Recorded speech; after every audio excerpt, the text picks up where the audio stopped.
पुरुषार्थ से प्रारब्ध। ओम शांति। आज का हमारा विषय है अशरीरी बनने का डायरेक्शन। बाबा ने हमें देह से न्यारा होने का बहुत सुंदर डायरेक्शन दिया है, क्योंकि अशरीरी होने से ही हम बहुत शक्तिशाली बनते हैं, हम बहुत पवित्र बन जाते हैं, हम योगयुक्त रह सकते हैं और हम विदेही स्थिति को प्राप्त कर सकते हैं।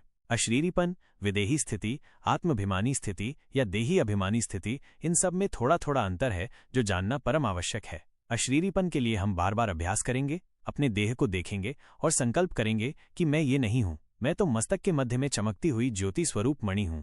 मैंने तो इस देह में प्रवेश किया है, तो स्वयं को देह से न्यारा अनुभव करना है। मैं आत्मा इस तन में आई हूं, मैंने इस तन का आधार लिया है। ऐसी फीलिंग में रहना, यह है अशरीरीपन। इससे हमारे बहुत सारे व्यर्थ संकल्प स्वतः ही समाप्त हो जाते हैं। चित्त गहन शांति की ओर चलने लगता है। हम डीप साइलेंस का अनुभव कर सकते हैं, हम इससे परम धाम की स्वीट साइलेंस का अनुभव भी कर सकते हैं। तो यह अभ्यास हमें बहुत बढ़ा देना चाहिए, क्योंकि इस अभ्यास के बाद और योग करते करते हम बन जाते हैं आत्माभिमानी। आत्म अभिमानी अर्थात आत्मा के सातों गुण हमारे जीवन में आने लगते हैं, हम उनका स्वरूप बन जाते हैं। चित्त पूरी तरह से निर्मल बन जाता है, भावनाएं श्रेष्ठ बन जाती हैं, हमारे सभी संकल्प महान और पवित्र हो जाते हैं। हम प्यार की प्रतिमूर्ति बन जाते हैं, शांति के भंडार, ज्ञान के प्रकाश से प्रकाशित और संपूर्ण सुखों की अनुभूति में रहते हुए परम आनंद की फीलिंग में रहते हैं और बन जाती है हमारी विदेही स्थिति। विदेही स्थिति अर्थात योग युक्त स्थिति, जिसके लक्षण होंगे कि हम उपराम होंगे, अनासक्त होंगे, निर्मोही होंगे, न्यारे और प्यारे होंगे, निर्भय होंगे, निर्भय होंगे। मृत्यु का भय भी समाप्त हो जाएगा, कहीं भी कोई आसक्तियां नहीं रहेगी, इच्छाओं से हम मुक्त हो जाएंगे, अपने आनंद में ही आनंदित रहेंगे, त्याग और वैराग्य की प्रत्यक्ष चैतन्य मूर्त बन जाएंगे।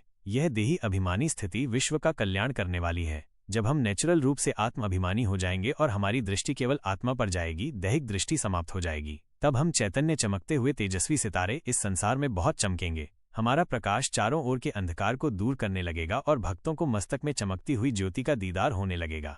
तो हमें मेहनत करनी है, चलते फिरते कर्म करते हुए अशरीरी होने की, आत्मा अभिमानी होने की, विदेही होने की। मैं आत्मा इन आंखों से देख रही हूं।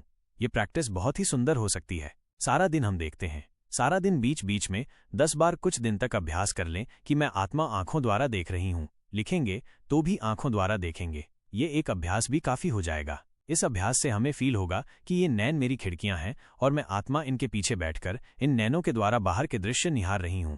तो आइए आज सारा दिन हम इस सुखद फीलिंग में रहें और अतीन्द्रिय सुख का अनुभव करें, क्योंकि भगवानुवाच है, अतीन्द्रिय सुख पूछना हो तो उन बच्चों से पूछो जो आत्म अभिमानी होकर रहते हैं। तो आज सारा दिन का अभ्यास अशरीरीपन और मैं आत्मा परम पवित्र। मुझसे निकली हुई पवित्र किरणें पूरे देह में, मेरे पूरे ब्रेन में फैल रही हैं और कर्मेंद्रियों को शीतल कर रही हैं। और साथ में जब हम दूसरों को देखेंगे तो मस्तक में चमकती हुई मणि देखेंगे। अच्छा, ओम शांति।